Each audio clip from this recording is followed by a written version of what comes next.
Hi boys and girls. So today we're going to go ahead and learn a lesson on how to classify polygons. You guys should have already watched the Math Antics video. So I am going to review what you learned on that video and then add a few things to that so that you can go ahead and classify polygons. So now we're into our 5th grade geometry material. What we did in the beginning of the week and last week was review from last year. So this should be more or less new, or at least we're adding to some of the stuff that you know. All right, so polygons. What are polygons? These are the things, the characteristics of polygons. They are 2D plane figures, which basically means that they are flat.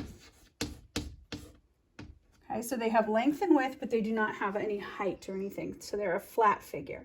They have at least 3 sides. They have no curves and no lines can cross. So I'm just going to go ahead and draw a few examples of what a polygon might be. So again, at least 3 sides, no curves, and no lines cross. So here's a polygon. A triangle is an example of another polygon.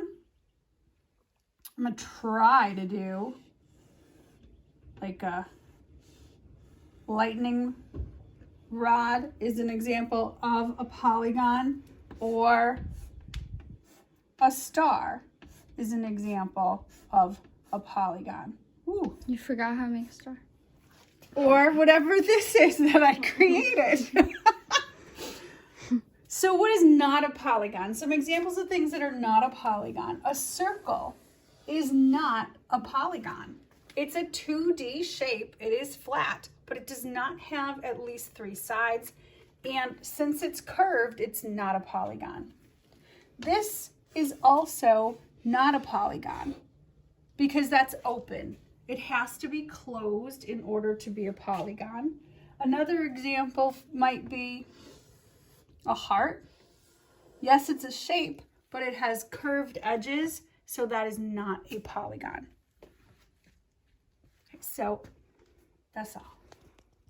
Okay, so boys and girls, once we have determined that something is definitely a polygon, then we need to go ahead and name that polygon or classify it. So the first thing we're going to do is name it kind of the traditional way that you guys already probably know how to do, or at least most of these. So for example, we're going to name the polygons by their number of sides, angles, and vertices. The first one that we're going to start with is one that you're familiar with. I know that you all know that a triangle has 3 sides. If I were to draw an equilateral triangle, it's got 3 sides.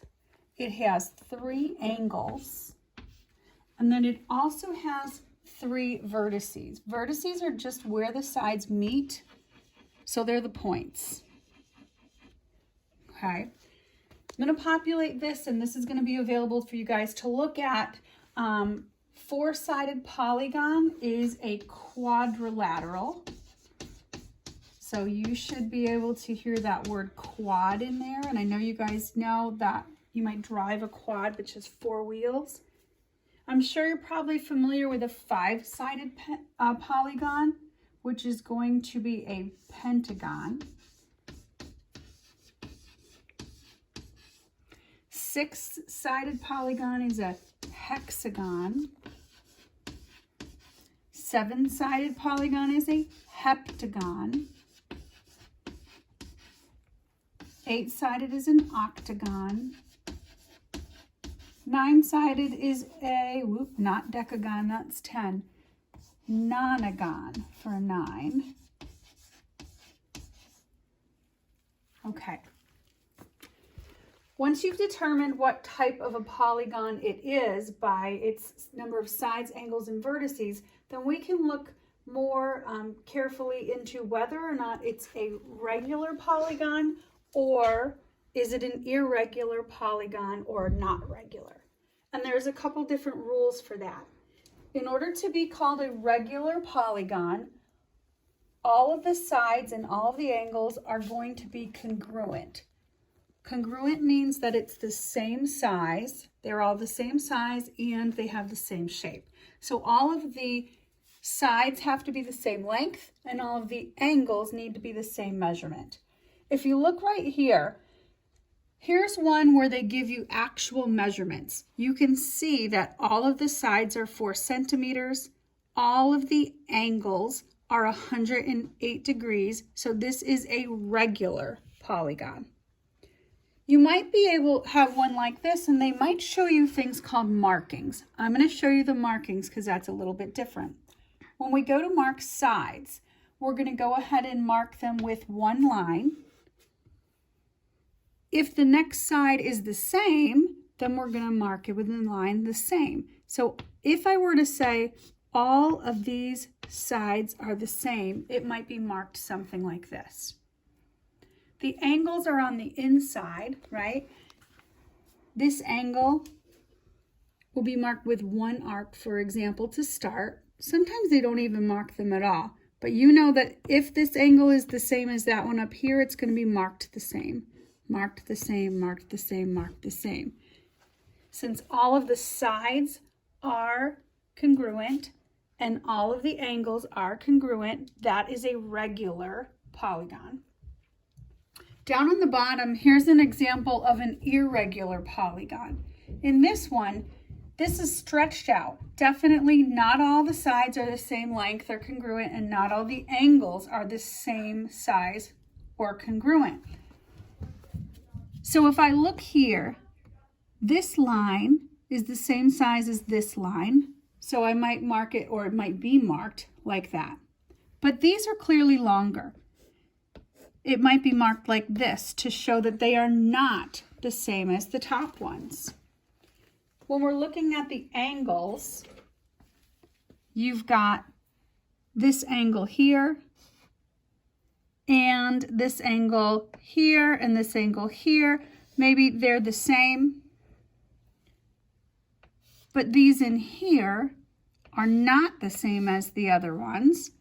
So since the angles are not all congruent, this is an irregular polygon. So you really want to use your measurements or your markings to go ahead and make those decisions.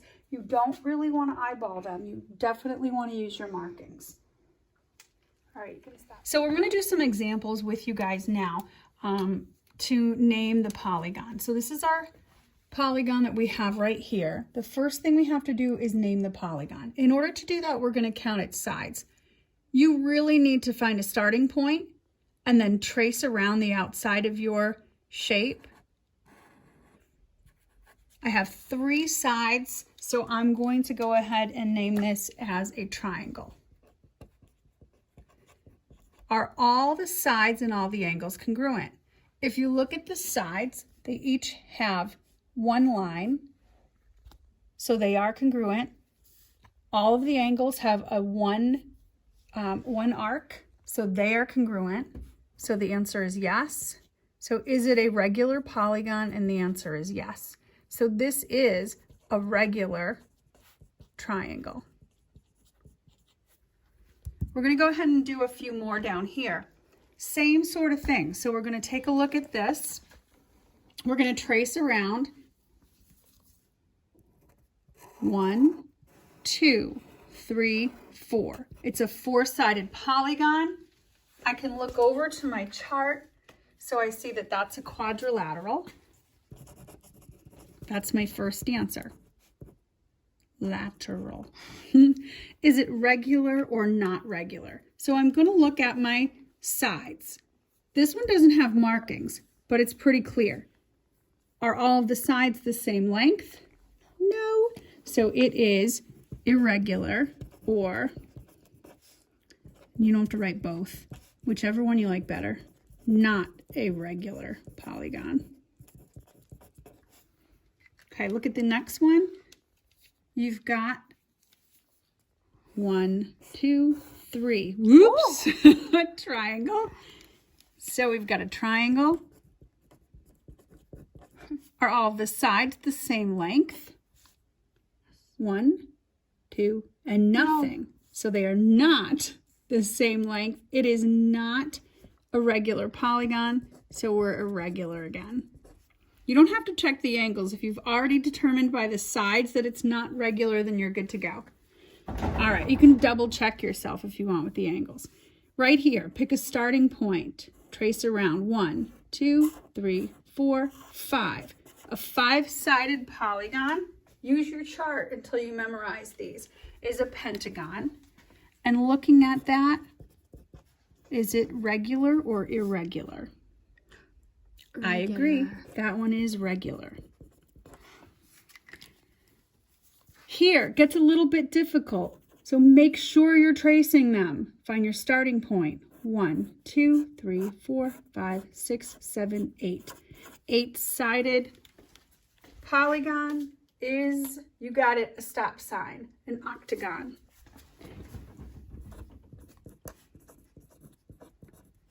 Is it regular? All of them are marked the same, both the sides and the angles. Yes, it is. Okay. One thing I want to show you is, what does an irregular octagon look like? However you want to make it.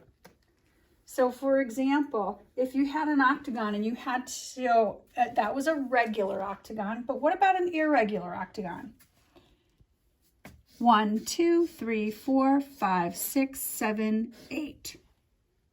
Any 8-sided figure that is 2D, closed, with straight lines that does not cross each other is an octagon. That is an irregular octagon.